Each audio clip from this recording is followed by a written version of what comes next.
Hi guys, so Boris Johnson and the European Union have agreed their new trade deal.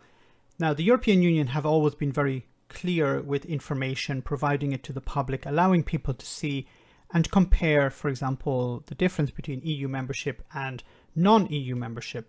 Now, they have released this report on the same day as the trade deal was agreed. And let's go through some of the differences between EU membership and the UK status post the Brexit transition period. Now, the first, of course, here is freedom of movement. So free movement of people. On the left, you can see this is the trade deal. This is the trade agreement. And on the right is EU membership. So removal of border checks. There will be border checks between the UK and the EU. Now, this is important to remember. Boris Johnson and the Brexiteers will promote the idea that there are zero tariffs and zero quotas. And to a certain extent, that is true. There will be some areas, it seems, that will be still subject to these quotas and tariffs.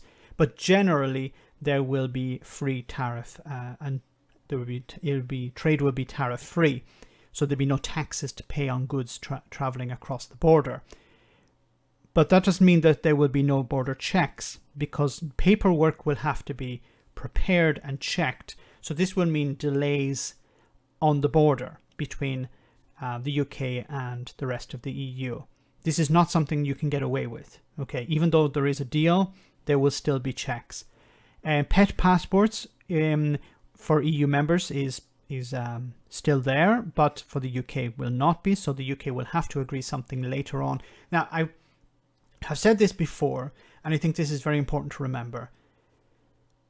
The UK have signed this agreement with the EU, but this is not the end. In a way, this is the beginning. I know this is going to be bad news for Brexiteers and bad news for people who are tired of hearing about Brexit. The word Brexit will probably go away, but the relationship moving forward, many things remain outstanding. There are many things that have to be agreed. We have here, for example, pet passports. There's nothing on the ground at the moment to deal with this. So if people want to move animals across borders, pets, for example, there will have to be some sort of agreement. At the moment, there is no agreement. So this is something that will have to be agreed later on. Visa-free travel. So if you're another, moving from one member state to another, you have visa-free travel. In the UK, you will have this for 90 days. After 90 days, you will have to leave the EU member state and then re-enter after 90 days. A bit like what happens for US citizens, for example. They have to leave the country for a period of time and then return. I think it depends on the country. Generally, it can be just one day, but you will have to leave and return for another night, which is disruptive. Right to work, study, live in another EU country is gone. Or it will be subject to this trade deal. So there will be conditions related to it, but it's not like membership, of course. Removal of roaming charges. So if UK citizens travel to France or to other EU countries, they will be subject to roaming charges. Now, the telecom providers have said that they're not going to impose them. They've promised not to, but that remains to be seen. It's possible that they will be.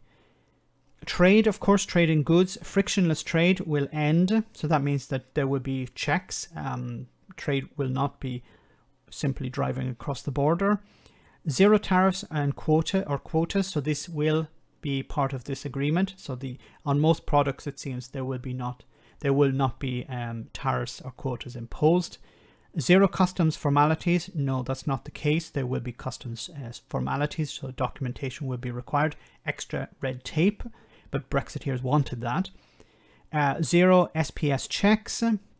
Then zero rules of origin procedures, fisheries agreements, and these are all subject to this agreement.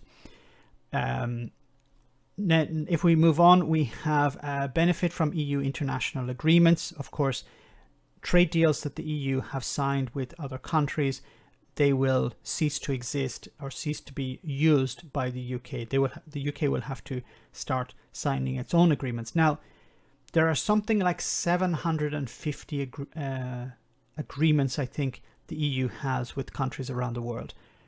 The UK at the moment has 57 of them agreed. So there's a long way to go, to say the least. Trade in services, so financial services, this financial services passport, this is very important for the City of London. This will end. This is going to be extremely damaging to the UK economy because of there's so much money, money generated for the exchequer through financial services, through the City of London. This is going to be a problem. And we've seen how financial service providers have been moving out of the City of London to cities like Amsterdam, Milan, Paris, for example. Easy recognition of professional qualifications. So that means people who have, if you want to move to another member state, for example, if you're living in Germany and you want to move to France, your qualifications are easily recognized. If you're moving from the UK, it may mean that, it seems to be the case that you'll need to have a new qualification. Your qualifications will not be automatically recognized, which is very disappointing for people who want to move to another country. Air transportation, single aviation area, full freedoms, this ends. Bilateral fifth freedoms for extra EU air cargo. So this will be subject to this deal. So it's not clear at the moment what's going to happen. Road transport, single internal transport market for hauliers will end, along with the checks, of course. There'll be the new checks. Cross-trade operations are subject to this agreement. Then we have energy. Energy was a big one that was being discussed. Now, the EU had mentioned it on numerous occasions. If the UK wants access to the EU energy market, they will have to sign up to these agreements. Now, I had actually believed that this would have been part of this agreement, but it was not. So a single internal energy market, the UK will not have access to that. Energy trading platforms, this seems to be subject to certain conditions. I think this is a huge loss for the UK because this was something that the EU believed was very important to the UK, but Boris Johnson continued to talk about fishing.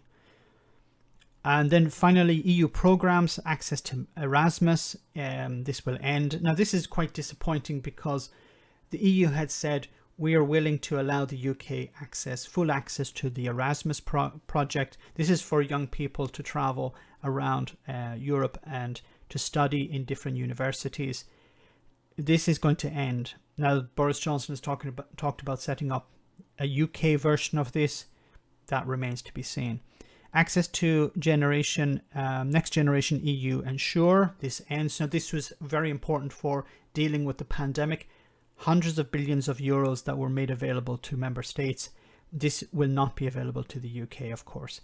The Galileo encrypted military signal, this will not be part of the UK's deal. And access to Horizon Europe, this seems to be subject to this trade deal. Now, you can see here that bar two, the UK will have some sort of better access, similar access to membership, but it's extremely limited and it's just related to visas and to tariffs. So as I've said before, the EU is willing to give ground on, for example, zero tariffs, but I think this is because it's beneficial also to the EU. In other areas that could have been extremely beneficial to the UK, the EU has closed them out completely, or they're subject to conditions which remain to be seen. Let me know in the comment section, guys, what you think about all of this. As always, your comments are greatly appreciated. Thanks a lot. I want to say a big thank you to all of my patrons. You ensure that this channel continues to exist. I'm eternally grateful for all of your support. If you join Patreon, you will receive instant access to our Discord server, where we have both audio and video chats. You can chat with me and other patrons, where we discuss important and non-important issues. Becoming a patron per month costs about the same as a large coffee, so why not check it out?